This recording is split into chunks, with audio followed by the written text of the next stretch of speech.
It is a moment to be grateful for our armed forces, and therefore it is my great honor and privilege to have back with us on our podcast General Tiny Dhillon, who is anything but tiny. He's a lion among men. He's a military hero. He's also the author of a new upcoming book. His first book, Kitne Ghazi Aaye, is already a bestseller. And his upcoming book is called Wafadari, Imandari, Zimmedari. General Dhillon, I cannot think of three better words to describe what the armed forces have displayed in the last few days after Operation Sindoor. So thank you for your time. Thank you for your service. Thank you for your courage. And thank you for your words of wisdom. I want to start by asking you to assess the overall situation. I am talking to you post what the Americans called a ceasefire, but India calls an understanding. An understanding that was violated within 2 hours of its announcement.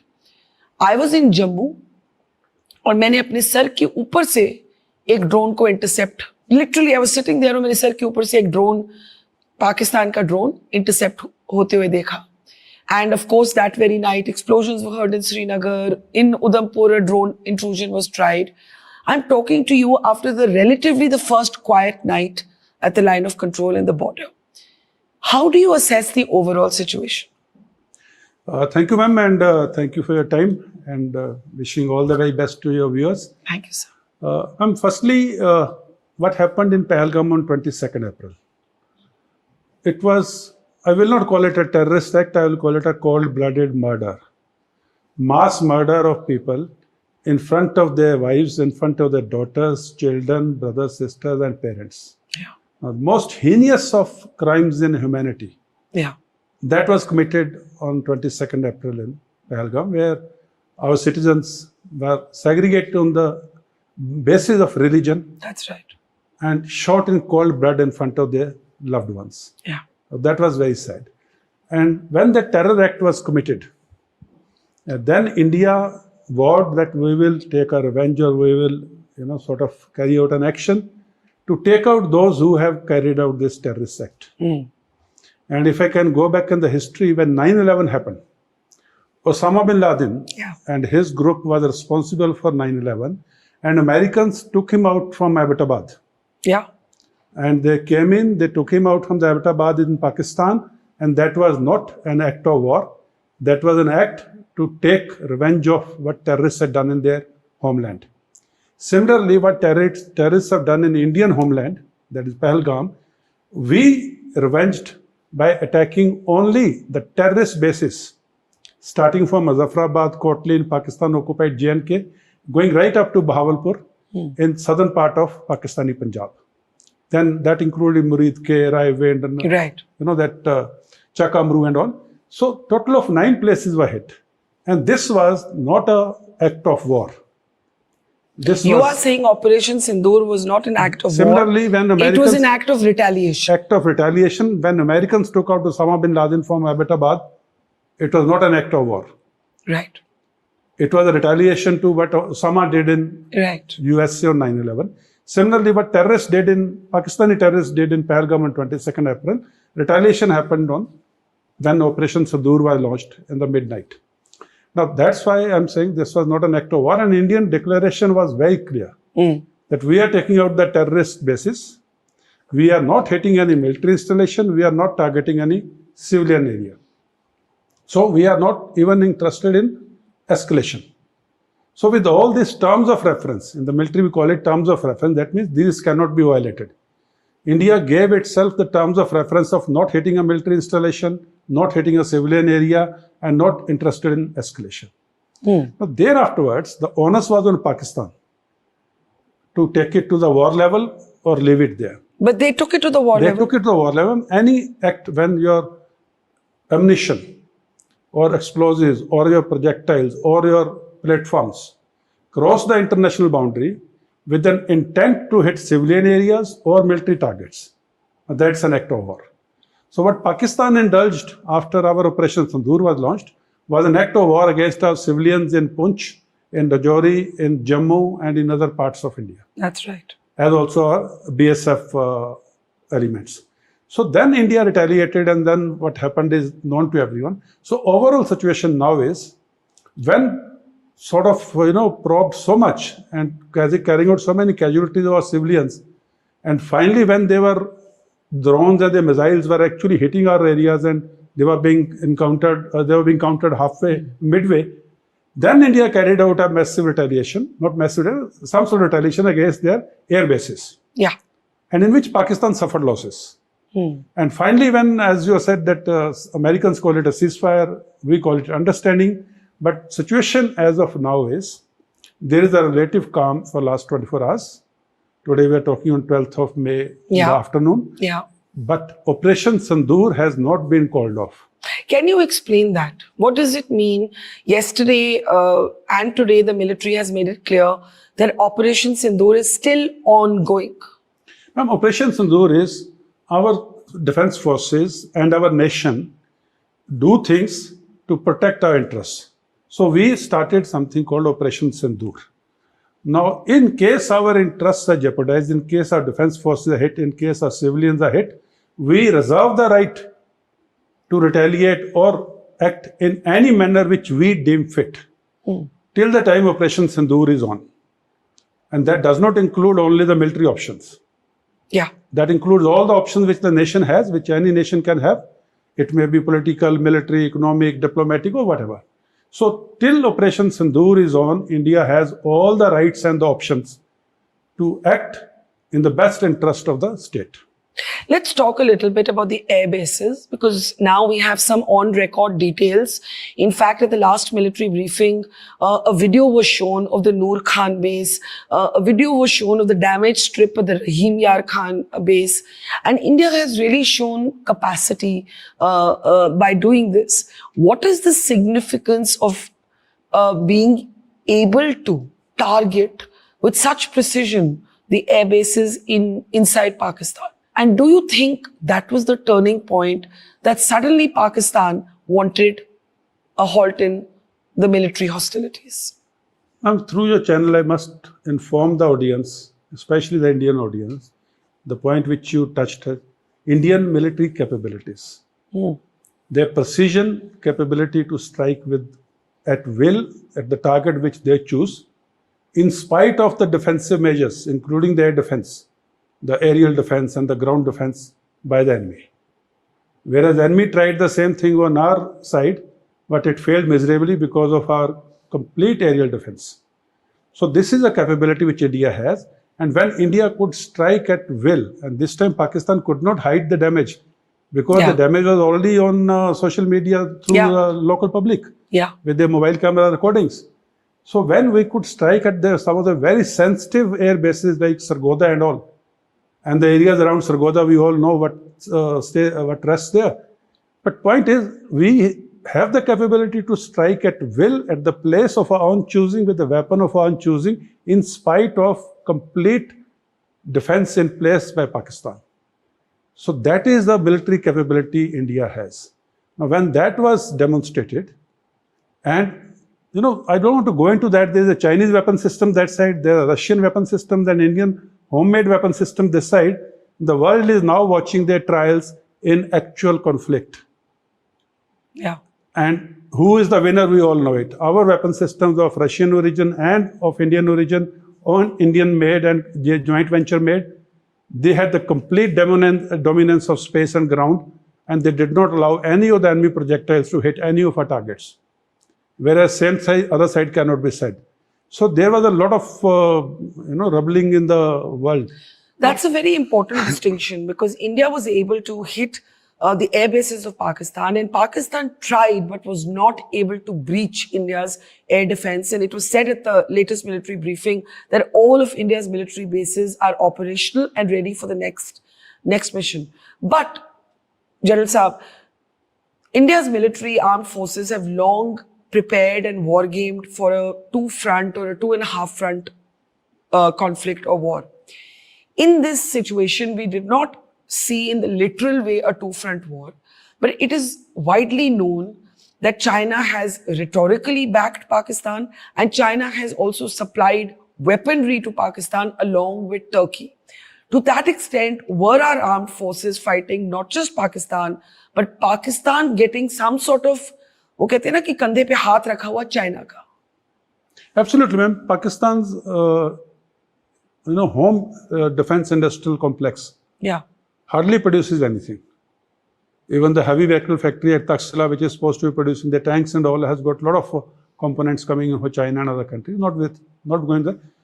Everything which was on display in this war, in this conflict, from Pakistani side was outsider equipment. Mostly Chinese, some from Turkey as such. Now for this side, it was independently make in India products. It was joint venture products like BrahMos. And it was pure Russian products as of now, like S-400s. Which in the longer run would be jointly produced or whatever. So here was a display wherein the combination of our systems, our legacy systems, our the new systems and our state-of-the-art systems in combination all along the front were deployed, and nowhere could they breach. They could not even breach where our legacy systems were deployed and hit the targets. So that shows the quality of weapon systems we have or the platform, and the quality offensive and defensive both on their side. The offensive could not breach us. The defensive could not stop us from breaching their defensive layout. So both these Indian equipment was primarily winner. Now, General Dhillon, we are in Punjab, and this is very important because ever since Operation Sindoor targeted the Lashkar headquarters in Muridke is like Gurgaon to Delhi. Yes, ma'am. It's that close. And Bahawalpur, where the Jaish headquarters are, because we hit them in the part of their country that उनका army भी Punjabi dominated है, उनकी politics भी Punjabi dominated है, उनकी wealth जो है वो भी पंजाब डोमिनेटेड है. I think that apart from Jammu and Kashmir and some parts in the western border, they really had their eyes on Punjab. So if you saw the first night when these tensions escalated, Amritsar, Bhatinda, Jalandhar, Kapurthala, this is now officially known. And our foreign secretary has said this on record now. Pakistan was also trying to target places of worship. A Gurdwara in Poonch, temple complex in Jammu. I was there, I went to Jammu temple.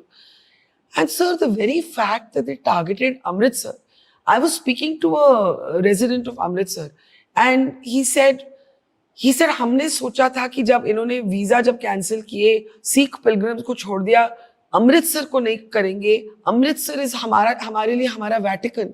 इन्होंने दिखा दिया कि इनको किसी चीज के लिए, किसी धर्म के लिए रिस्पेक्ट नहीं है. I want you to talk. Of course, we successfully thwarted them. What were they trying to do? Because they weren't just targeting military bases. They were trying to target civilian areas. They were trying to target places of worship. They were trying to target Amritsar, which is our holiest, a holy city for millions of Indians, not just for Sikhs. Yes. So tell us what they were trying to do. Ma'am, this whole thing which was started by Pakistan on 22nd of April in Pahalgam. Yes. It started on the premise of Hindus and Muslims. Correct. On the religious divide. Correct. A week before that, their Chief of Army Staff, Asim Munir, had made a public statement to the diaspora that Hindu and Muslim are two different people and they cannot live together and Muslims are better and blah, blah, blah, blah. Correct. So narrative started from there. Yes. That we will divide it on the basis of the religion. Yes. Then Pahalgam happened that we will create a rift on the basis of the religion. And they thought, whatever is coming on their social media is a reality about Indian cohesiveness, the Indian population living together for centuries. Yeah. And they misread that. And same narrative was carried out when they targeted a Gurdwara in Jammu and Kashmir, a temple in Jammu, or any other places of worship. So narrative was based on that, we will try and divide the population on the name of religion, Hindu, Muslim, Hindu, Sikh, or Sikh, Muslim, whatever.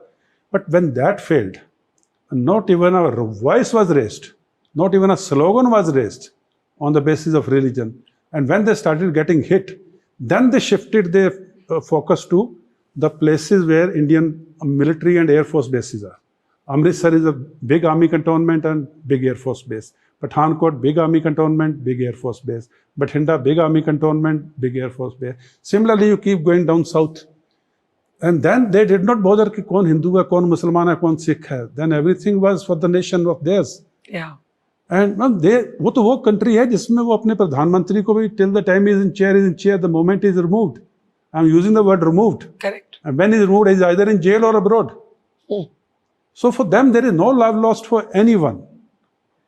And when they realize the strength of Indian society, the Indian culture, the Indian heritage which we have, 5,000 years of civilization, that is when they realize that this cannot happen, now let's go military. And then they forgot all those things which they were trying to do for this religion or that religion. Then there are no holds barred. Then it was only that they want to hit the military targets wherever they are, starting right from Jaisalmer going up to Jammu and Kashmir.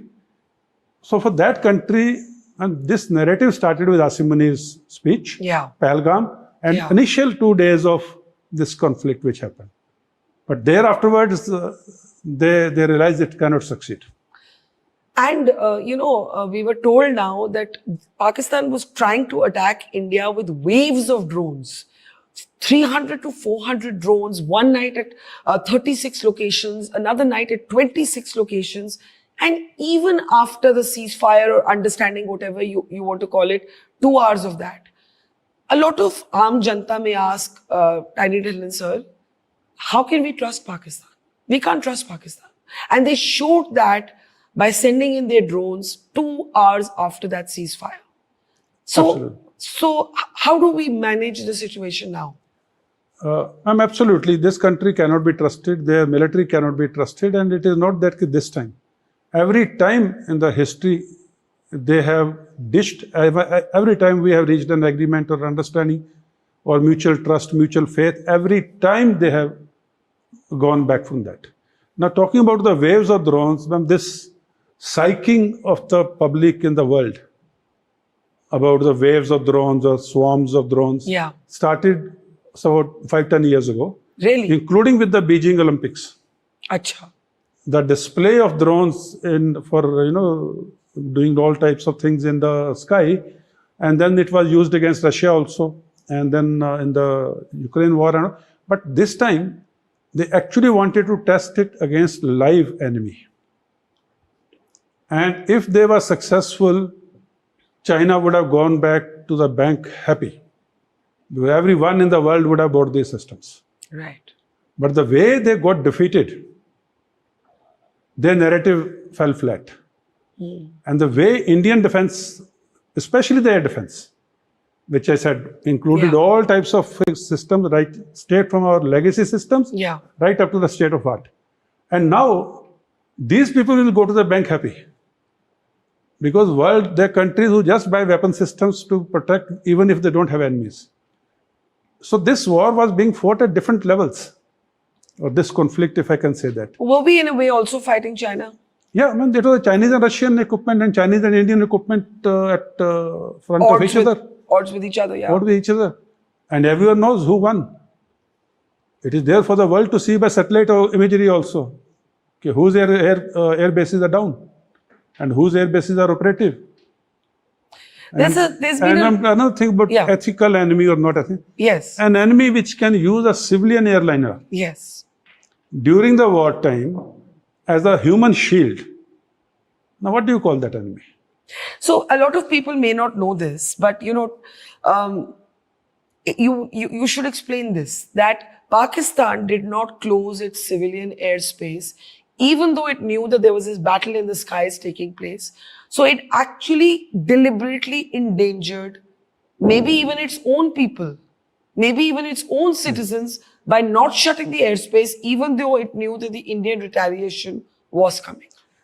Ma'am, for Pakistan deep state, which is primarily military and ISI, everyone is dispensable.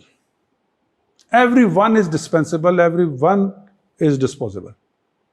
For them to use civilian airliners, as I called it, or civilian aircraft, passenger aircrafts, during this conflict, if suppose by mistake, radar picks up a signal and a weapon system is launched, and accidentally also, or you can say misunderstanding or not able to identification issues, IFF drills identification of friend or foe. Now, if a single civilian aircraft was hit by Indian missiles, or they themselves had carried out a false flag operation, imagine the type of backlash it would have come on India. Yeah. All these ethical and unethical words we're using about Pakistan military and deep state, they would have been spoken against us. Right. Hats off to the Indian military, Indian defense systems, the Indian air defense systems especially, and the people who are controlling it. Then they did not do any mistake at all. But how do you deal with an adversary that does not even follow the rules of war? वो कहते हैं ना कि war also has rules. Yes, war has very well laid out convention. Yeah. There are certain conventions which are laid out. Yeah. And there are certain honor codes which are followed. Yeah. Like Indian Army follows the honor code. We treat our dead enemy with all the respect. That's and we honor saw code. this in Kargil. Yes. Pakistan would not take back the bodies of its own soldiers. Yes. And Indian military gave a decent burial. Gave the burials. As per the religious rights and traditions of that country. Now the point is, here you're dealing with an adversary, an enemy, जिसकी कोई principles नहीं. Absolutely. So फिर how do no honor code, no ethics. I was listening to the three services doing the briefing, और वो अभी भी बोल रहे हैं, our fight is not with the Pakistan military. No. Our fight is with terrorists. Look at how the Pakistan military talks. Look at how our military talks. That shows you the difference, according to me, between India and Pakistan. But sir, you have been a lion of this anti-terrorism fight with your stint in the valley. How do you deal with an adversary who doesn't follow a single rule? Absolutely, ma'am. As a military man, we have grown in the service, like I use the word honor codes, ethics. Yeah. You use the word wafadari, imandari, zimmedari. Yeah. These are the naam, namak, nishan. These are the lifeline for a soldier. These are the pillars of our strength, the pillars of our virtues, the pillars of our actions. Now, suddenly we are, faced with an enemy either directly or through terrorism who doesn't follow any of these. But one thing which Indian military has always done, we have remained within the norms of service, within the norms of humanity, and within the norms of ethics of the military. We have never breached this Lakshman Rekha. Yeah. Because for us, our honor codes are more important. Yeah. We cannot stoop down to the level of this enemy who doesn't have any honor code, not a single. Same thing. How can you put civilians at risk in a conflict situation? Yeah. So we have been very clear. It might delay our operations. We might buy casualties, we might suffer casualties. But we take it on a chin with honor and pride. We do not deviate from our honor code lines. Our army ethics are very clear on that. In fact, Army, Navy, Air Force. Absolutely. When the ceasefire was claimed by Trump, but put very differently by Foreign Secretary Vikram Mistri, there was some debate, including former Army Chief General Malik, who said publicly that people might ask, what were the gains? In other words, there was some sort of skepticism कि हमने ये अभी ceasefire क्यों किया? Yes, India had consistently said if Pakistan doesn't, attack our military bases, doesn't attack our people, you can take the off ramp. But जिस दिन वो ceasefire announce हुआ, it was a near war situation. I remember being in Jammu, waking up at 5 a.m. to the sound of explosions, going to a residential colony where a woman had just lost her house. उसका पूरा घर का roof उड़ गया था, लेकिन झंडा वहां पे लहरा रहा था. I saw that. मंदिर अटैक हुआ. बॉर्डर विलेजेस में हमारे एक बीएसएफ के सोल्जर की जान गई. लोगों के घरों में मॉर्टर शेल्स गिर रहे थे. To those who are concerned कि हमने सीज फायर क्यों अभी माना, आप क्या कहेंगे? First, I will make a statement. Like Jal Malik said, history will be the judge. Yes. He raised a question. He raised a question. Yeah, he raised a question whether we did the right or not. But point is, he has said, okay, we will see how it is seen. Correct. And my point to the point which you made, I tweeted also, कुछ तो लोग कहेंगे, लोगों का काम है कहना. Yes. Sita भी यहाँ बदनाम हुई. Yes. लोगों को कहने पे. So we must learn from our history. Our history is very rich. Now, I would say, like we said in the first question itself, it is an agreement of ceasing hostilities. Operation Sindoor continues. Yeah. If Pakistan violates this agreement, which it did in the first 2 hours, and if it violates this agreement to an extent where we need to react, we will react without referring to anyone. Because for us, the Operation Sindoor is on, and protection and the safety of our citizens, our military, our borders, our land is the prime responsibility of the military forces, defense forces. They will not have to take any more orders from anyone because they are very much actively on in Operation Sindoor.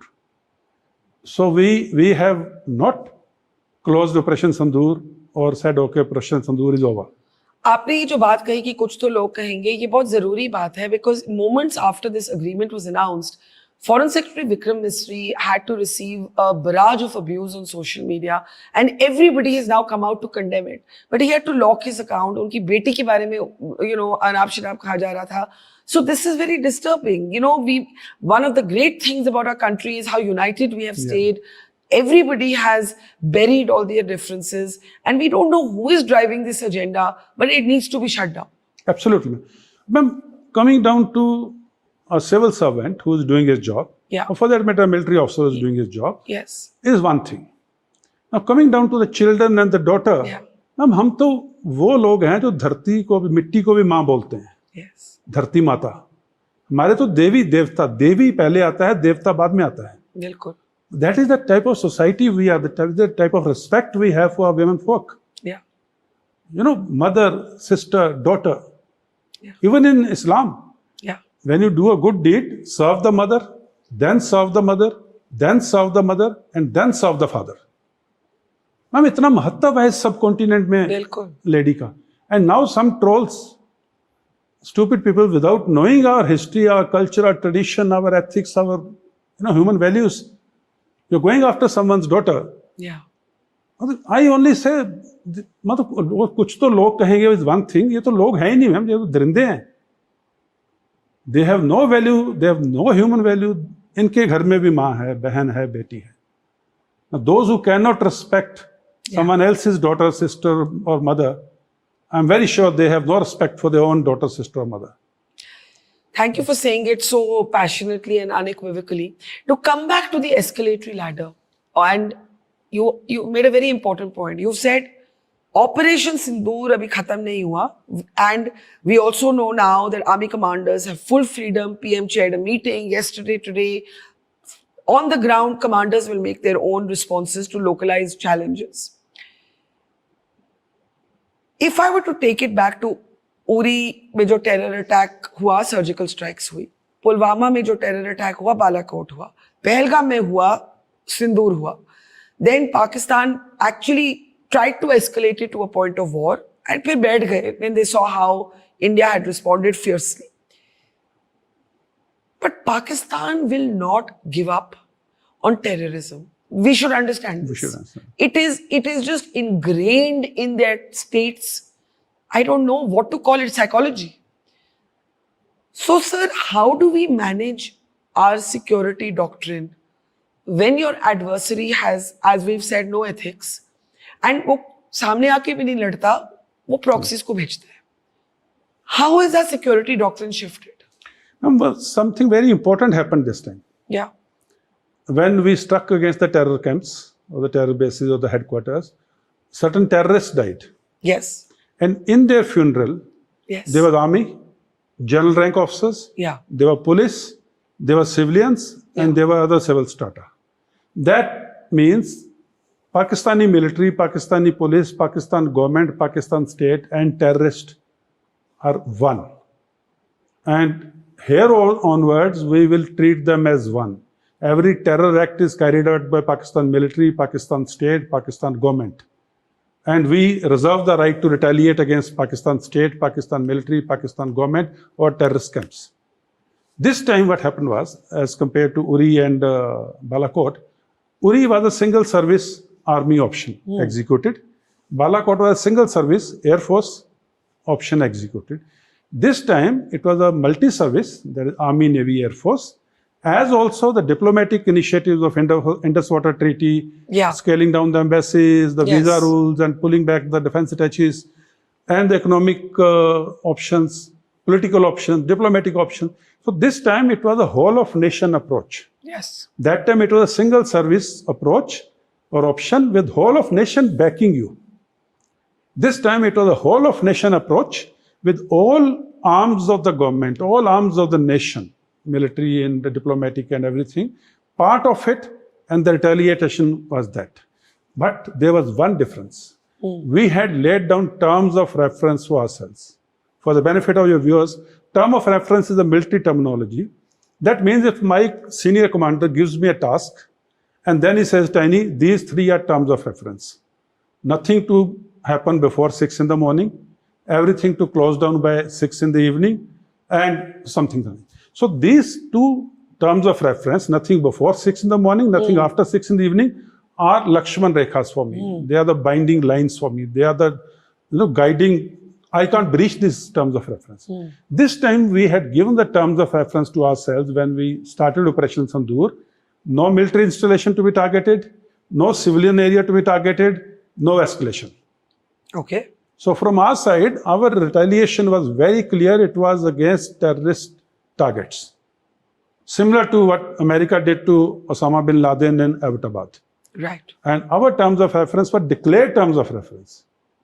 Now, even after that, when Pakistan retaliated by targeting our civilians, our places of worship and our military installations, and then when we hit at all his air bases, that is when he realized that he is no match. His weapon systems are no match. His defensive system are no match. His offensive system are no match. All that offensive projectiles, missiles and drones are littered around from Jaisalmer right up to Jammu in our fields. Not a single one hit a military target. Not a single one hit an intended air base. So this is where when he realized all our targets hit their bases, hit their airfields, hit the terror hubs, killing the families of the terrorists, going down into the basements and taking them out. That is when he realized that we have the capability to hit at will, hit at the targets we intend to, hit at with the ammunition we want to, and he will not be able to stop them.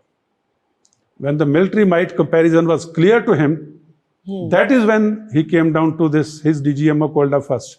He came down to this so-called agreement. But I am insisting again, Operation Sindoor continues. Our options are open. We have the right to exercise them as and when, if and when required. You know, I'm glad you mentioned the American operation to take out Osama bin Laden, because I think a lot of Indians are also very irritated at Western hypocrisy, the way Western media, not all, but a large part of it, continues to report through a very biased lens, not appreciating India's battle against terrorism. Talk a little bit about that. You know, that the Americans, when it impacts them, they went right in. They launched an entire war in Afghanistan. They had to leave Afghanistan without gaining much. But they did it because it was their people. When it's our people, they should appreciate what we feel. Absolutely, ma'am. Ma'am, for very long in the history, most of the nations, including India, have been dependent on the Western world to sort out our problems. Gone are the days. Today, we have to sort out our own problems. Yes. We are the 4th largest economy. We have such a big military might. We are 1/6 of the world in population. That means if anyone has to even make a needle, he will have to come to India to sell it. Our economic might, our military might, our human resource might will ensure, and then we are the biggest democracy in the world. We have never had a prime minister going to jail the moment he is removed from the chair. We have never had a prime minister absconding to the third country the moment he is removed from the jail or chair. Yeah. So these are our mights and principles and our good faith, goodwill. Everyone will align with us. And we don't promote terrorism. Anywhere in the world there is a terrorist act, dots get joined to Pakistan. So we have to fight our own battles. This we have been very clear in this particular operation. Nobody will come to fight it for you. If you have to fight terrorism, you have to fight it on your own. If you have to fight Pakistan, you have to fight it on your own. And this time, we just showed a trailer how we can do it on our own. And then, God forbid they try this again. Sorry, if they try it again, they will get hit back again. And this time, because we are working within the terms of reference, and one of the terms of reference was we do not want escalation. Yeah. We are not interested in escalation. We are not doing the escalation. Like I said, we have to operate within those terms of reference of, no civilian, no military, no escalation. When they hit military, we retaliated. We achieved our aim more than what we went for. We neutralized the terror targets, we neutralized their air bases, and we conveyed a message with a zero impact on our side to us. Of course, our civilians have got hit. That is unethical on their part. But we could achieve our aim without, going out of our terms of reference. And next time, if they try it, terms of reference will be different. Yeah. Do you think it reminds us also about the precarious situation with China? Now, we had begun to have some sort of diplomatic reconciliation, but China is playing a kind of double game here. And China is also trying to, while fighting America, make amends with America by getting a trade deal. Should we not be very careful about China? Nowhere in the world you have a situation of a country who has two nuclear neighbors, and both are not friendly. Yes. This is just because I want to tell these things to your viewers. Yes. They should be aware of, what a nation we are, how much strength we have, how much resilience we have. Yes. Nowhere in the world any country has two nuclear neighbors who are both not friendly. Yes. Now coming to China proper. China-India equation is different. China-Pakistan collusion with Pakistan. Chinese collusion with Pakistan, and then China-Pakistan equation is different. One-on-one, we have a different relationship, confidence building measures and talks and this, that. We have ups and downs in our relationship.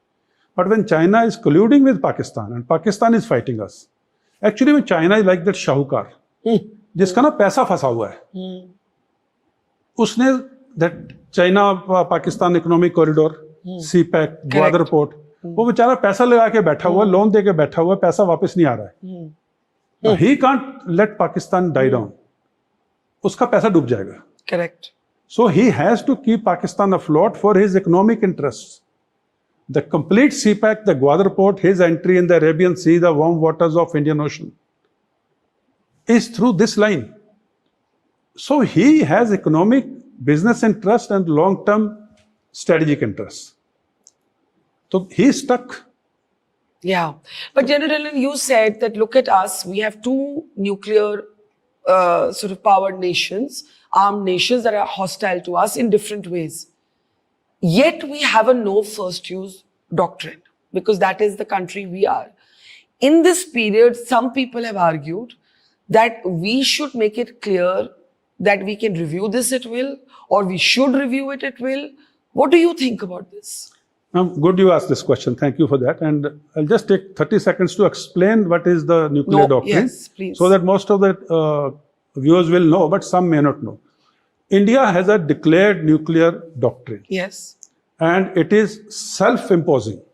Yeah, it's voluntary. It is voluntarily. It is not signed with anyone. Yes. No one has told us to do it.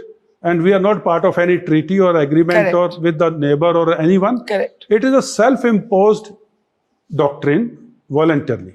It says three things. It says first is, we will not use nuclear weapons against any non-nuclear state. Yeah. That means we will, even if we get into a fight with that or a war with that country, we will remain conventional. Yeah. We will not use nuclear weapons against a non-nuclear state. Very responsible statement. Yes. Second is, as a responsible nuclear state in the world, we will not use a nuclear weapon as a first strike. Correct. Even against the nuclear powers. Yeah. But if that nation strikes us first, that a nuclear country makes a nuclear strike on us first, our response will be massive with unacceptable damage. Now I will amplify the first strike. Yeah. First strike is against our military, against our civilians within Indian territory, as also if our military has advanced into the enemy territory by 40, 50, 100 kilometers, and enemy justifies a strike on our forces within his territory, कि मैंने तो अपने ही देश में किया है. Correct. We take it as a first strike against India. क्या मतलब अगर वो अपने साइड भी करे, जब तक हमारे सरकार, हमारे फौजी या हमारे सिविलियन कहीं पर भी हैं, उनके खिलाफ न्यूक्लियर स्ट्राइक अगर दुश्मन करेगा तो that is counted as strike one. We reserve the right. Massive strike unacceptable damage. Now, there is another thinking. We don't have to wait for him to strike. Nuclear weapons, the warheads and the projectiles are kept separately so that there is no accidental thing. And when they are brought together before the use, it is called assembling or coupling, mating. So these two components are brought together at the place where they're going to launch from, or sit little behind that, and then they are carried forward and then they're launched. Now, if our intelligence, this is a school of thought, if our intelligence gives a clear indication and intelligence that they have moved both the components, they come to place A and they're now assembling it or coupling or mating, whatever terms, different countries use different terms. They're doing that. And this is the time we are very clear the enemy is assembling his nuclear weapons to use against us. Now, intent to use, where physical activity confirms that intent, is also taken as first use. It's not that we'll allow him to fire and kill our civilians or kill our military. And then we'll respond. Then we can respond at that moment and call it a second strike. I see. So this is how the nuclear doctrine, and the point which you made, should we review it? Ma'am, we can review it in the next 5 minutes. That right is with the Indian government. We decide now is the time to review the nuclear strategy. We can make amend. Any terrorist act on our country, we reserve the right to respond with the nuclear strike. Or any country sponsoring terrorism from its soil, we reserve the right to hit it with the nuclear strike. Or we just say the first use option. So we're not chained in any way. We are not chained. It is self-imposed, sort of a principle on ourselves as a respectable and, following the laws of the world, responsible country who has nuclear weapons. But I asked you this question because Pakistan repeatedly made brazen nuclear threats in the last few weeks. Their ministers, their defense minister, their other ministers, their diplomats, they said, the full spectrum of options, including nuclear. I think the reason they do this is because they calculate that the West will get alarmed and then will urge India to restrain itself. So how does India counter this nuclear blackmail that Pakistan always does? This nuclear bogey or nuclear bluff or nuclear blackmail, this particular conflict also sort of called it out. I must explain again how it is different for Pakistan and India, even if they try it out as a first use. If you look at the Pakistan's length northeast to southwest, starting from Khyber Pakhtunkhwa, going right up to Karachi or Gwadar, and see their width from Indian border to Iranian border. This is the strategic depth from Indian border to Iranian border, and the strategic north-south, sort of a distance is what it is. And all the 6, 7, 8 population centers or big cities are within this. And look at us, starting from Gujarat to Arunachal and Kashmir to Kanyakumari. And our population centers are spread right up to Kolkata, Guwahati and all. If Pakistan strikes first, even if a tactical weapon or a dirty weapon or by whatever, उनके तो minister कहते हैं पाइया पाइया के बम हैं, बिल्कुल आधे आधे पाव के बम हैं, and वो कहते हैं ऐसे बम हैं जो फेंकेंगे तो सिर्फ हिंदू को मारेंगे, मुसलमान को नहीं मारेंगे.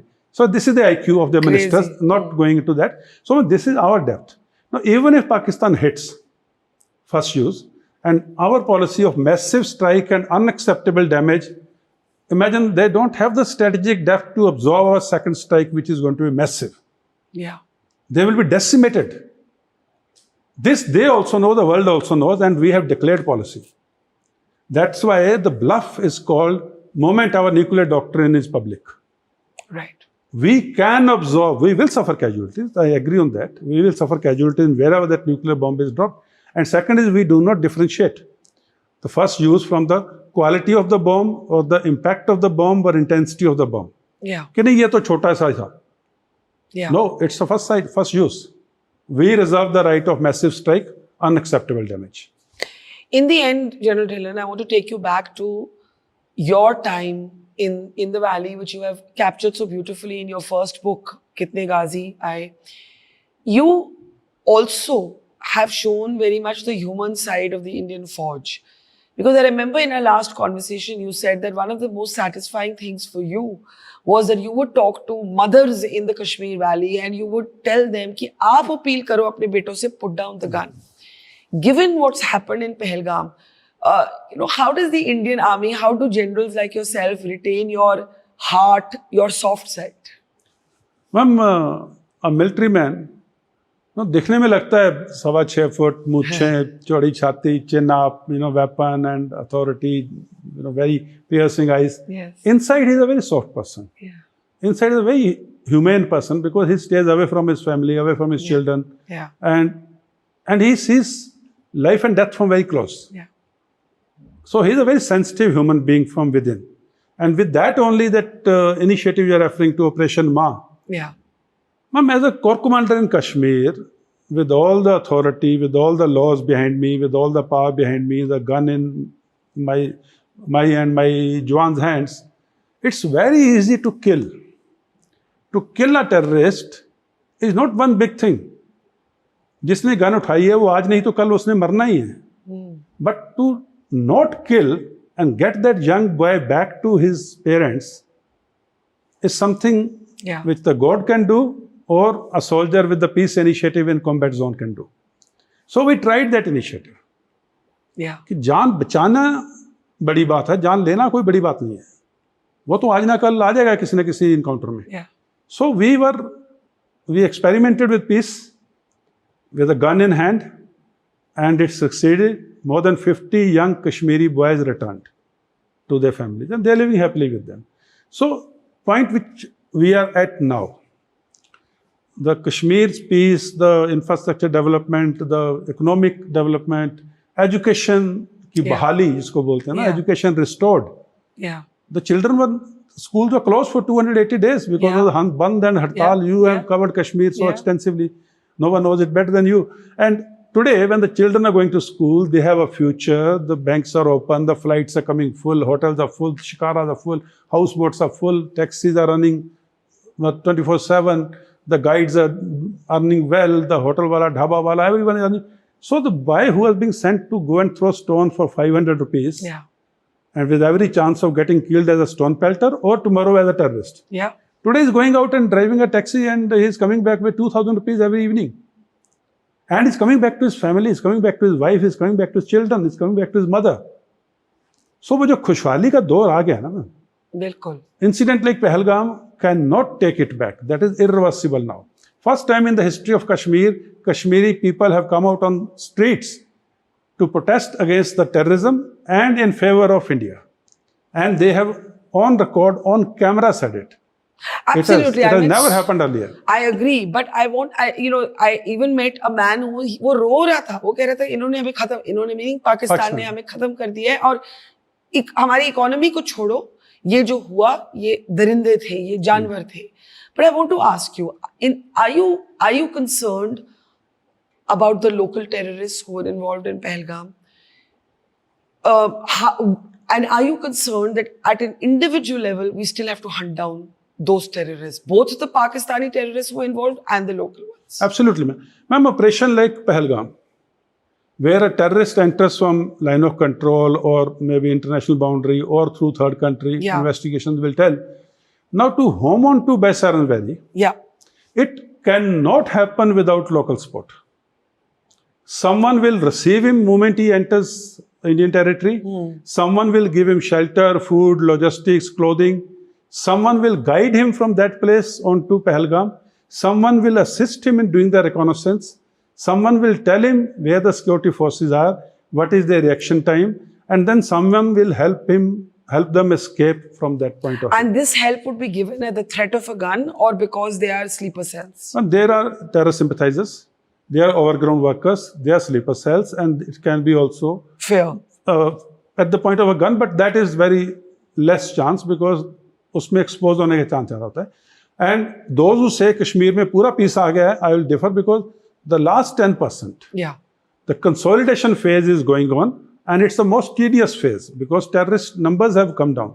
Today, 80% terrorists in Kashmir are non-Kashmiris. They're Pakistani terrorists. That's right. In Pulwama, which was such a hotbed, last 2 years I'm told, there has been no recruitment of local boys into Ma'am, I was in Kashmir. Pahalgam happened on 22nd April.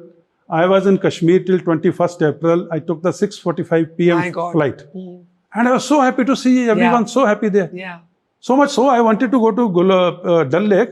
I could not reach Dal Lake. Because itni bheed hoti hai. Itni bheed, itne tourists, and I just felt so nice, and I turned the vehicle back and I came back. So coming back to the point, ye jo Kashmir ki jo, and these people, those who are helping them, are in single digit 1 to 3%.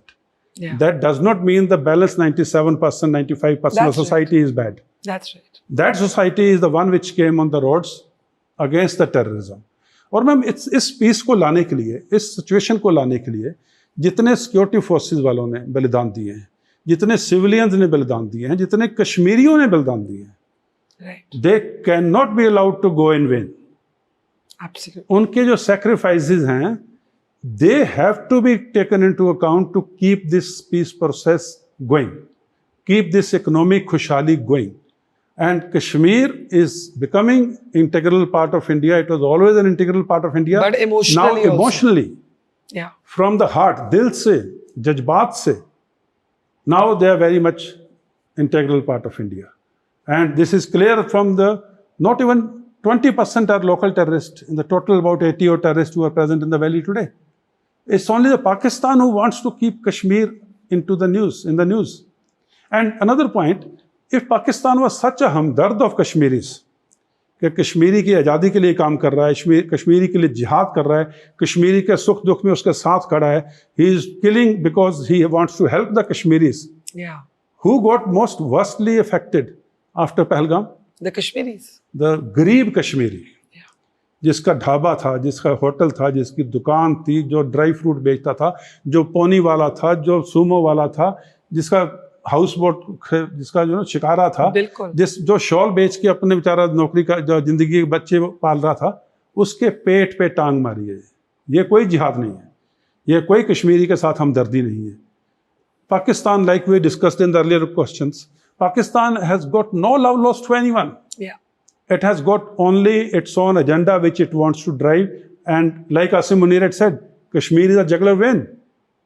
Hindus, Muslims cannot be the same.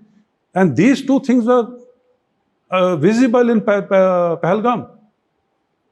Kashmir is a jugular vein, Kashmiris are not. Yeah. And he did Pahalgam by absolutely ruining the livelihood of Kashmiri, poor Kashmiris. जिनके घर में रात को रोटी बनती थी तो बच्चे खाते थे. Now they have been hit badly.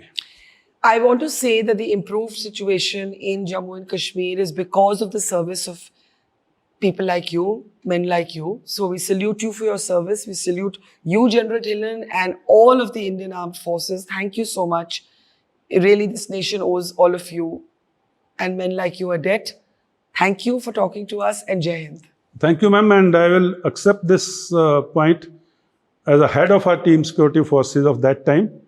And I would like to believe that this is for all of them who were together. Absolutely. And this peace is a result of sacrifices of a lot of security forces personnel, a lot of Indians, a lot of Kashmiris. Yes.